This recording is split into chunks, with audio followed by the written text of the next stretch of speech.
Well, we're now joined from Hong Kong by Sean Tai. He's Chief Executive at debtdomain.com.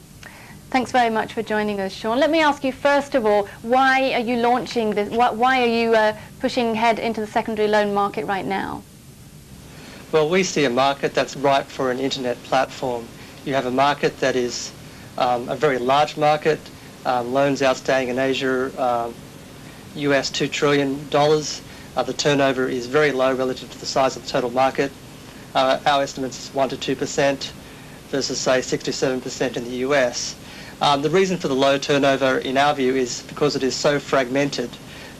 You have a market that is represented by people calling each other on the phone. It's very hard to get a feel for the whole market, separated by geography, by different cultures and regions. And we think a centralized internet platform can be a trigger for rapid growth of the potential of this market. So you think you can change this at the moment, liquid situation with your new portal?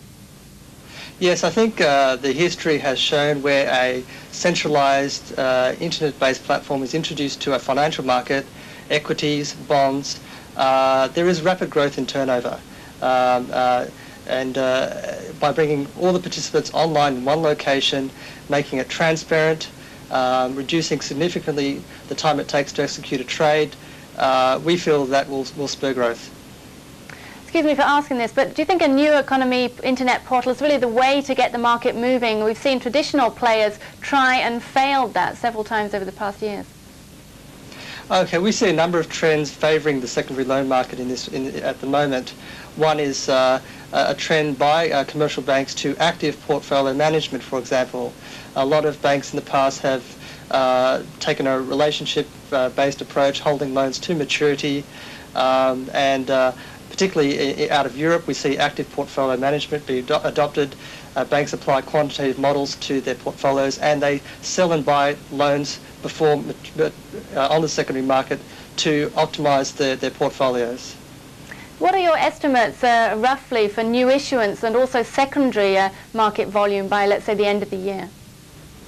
Okay, for primary issuance, as Nick said before, it's probably double the same period last year.